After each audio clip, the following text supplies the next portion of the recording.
Hello and welcome to the World Wide Post. दोस्तों, जो मेरा पुराना चैनल का नाम था ना ग्लोबल अफेयर्स टुडे, वो अब बदलकर वर्ल्ड वाइड पोस्ट पे अपडेट हो गया है। तो पुराने वीडियो देखकर ये वीडियो देखकर कंफ्यूज मत हो जाना, मेरा ही चैनल है। दोस्तों, नाइजीरिया से ना एक बड़ी अपडेट्स निकल कर आ रही है कि नाइजीरिया में हुआ मिलिट्री तख्ता पलट के पीछे ना कुछ वजह है, जिसकी वजह से लोग रशिया को अंदर लाना चाहते हैं और फ्रांस को बाहर निकालना चाहते हैं, फेंक देना चाहते हैं। दूसरी तरफ यूनाइटेड स्टेट्स ऑफ अमेरिका की स्टेट डिपार्टमेंट ने ना नाइजीरिया में चल रहा कू के बाद अपनी एम्बेसी को खाली करने का फैसला किया है। उनको वहां के हालत का खौफ है और अपने सिटीजन्स को और एम्बेसी में काम कर रहे एम्प्लॉयज की सिक्योरिटी को लेकर ये कदम उठाया गया है। कू की वजह से सिचुएशन बहुत ही डेंजरस हो गई है, इसलिए एम्बेसी को टेम्पररी तौर पर बंद कर दिया जाएगा जब तक कि सब कुछ नॉर्मलाइज नहीं हो जाता।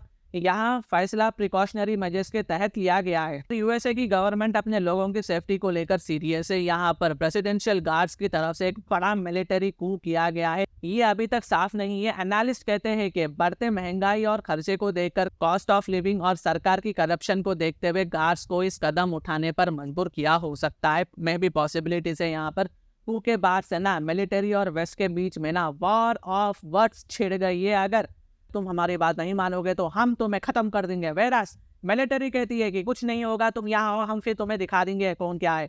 ब्ला ब्ला ब्ला ब्ला, ये दोनों बीच में ये सब बातचीत करते रहते हैं।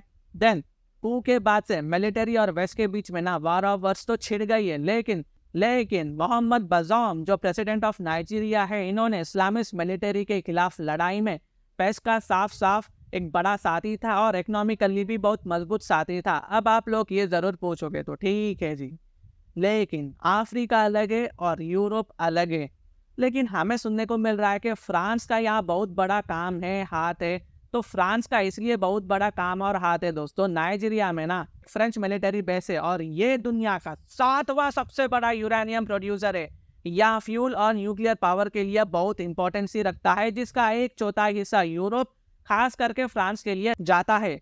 तो आप समझ सकते हैं कि फ्रांस को इस मिलिट्री कू से कितनी परेशानी प्रॉब्लम हुई है, कितनी ये बात चुभी फ्रांस को।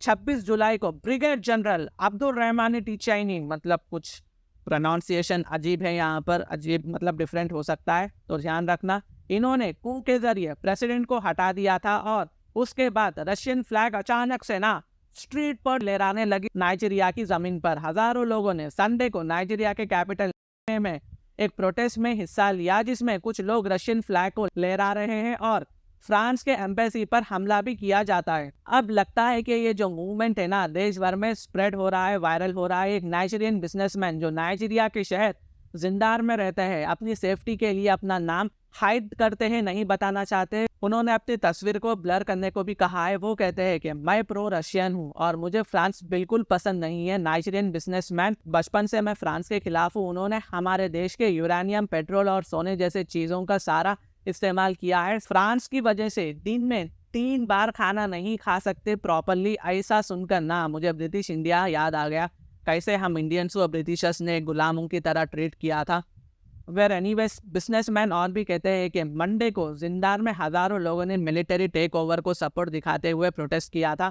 नाइजीरिया बिजनेसमैन कहते हैं कि उन्होंने एक लोकल जगह से मटेरियल मांगा था, जिसमें रशियन कलर सफेद, नीला और लाल का इस्तेमाल करके उन्होंने एक आउटफिट बनाया और उन्हें ये बात को भी इनकार किया कि प्रो रशियन ग्रुप ने ये सब करने के लिए इनको पैसा दिया था। ऐसा कुछ भी नहीं है। यहाँ पर नाइजीरिया में 24.4 मिलियन लोग रहते हैं, जिसमें से हर 5 में से 2 लोग ना बिलो पावर्टी लाइन में जी रहे हैं, अपना जिंदगी का गुजारा कर रहे हैं। दिन में $2 से कम खर्चा करते हैं। अगर मैं इसे INR में बोलूँ तो सिर्फ 140 या 150 रुपए दिन में खर्चा करते हैं। और कहीं ना जैसे रशिया यूक्रेन वॉर में अमेरिका और पूरा यूरोप यूनियन जैसे यूक्रेन को सपोर्ट कर रहा है ना रशिया के खिलाफ, तो ठीक वैसे ही अफ्रीका में और स्पेशली नाइजीरिया में फ्रांस के खिलाफ ना कहीं पुतिन का बहुत ही बड़ा इन्फ्लुएंस है नाइजीरिया में तख्ता पलट कराने में। पुतिन की और अफ्रीका में जो मिलिट्री से देश की अलग अलग कंट्रीज की पुतिन के साथ इनकी बहुत ही अच्छी तरीके से जमती है, क्योंकि पुतिन जितने भी अफ्रीका में US friendly pro US government है ना, उसको मिलिट्री से तख्ता पलट करवा कर प्रो रशियन गवर्नमेंट को फॉर्म कर रहे हैं, जो रशिया की सुनती है और एंटी यूएसए का स्टांस लेती है। तो यूएसए को कहीं ना कहीं यहाँ पर सोचना होगा। तो आगे क्या होगा इस पर मैं अपडेट्स लाऊंगा। वीडियो इन्फॉर्मेटिव दिखे तो इंटरनेशनल अफेयर्स के लिए आप मेरे चैनल को सब्सक्राइब कर सकते हैं। Thank you so much and God bless you all.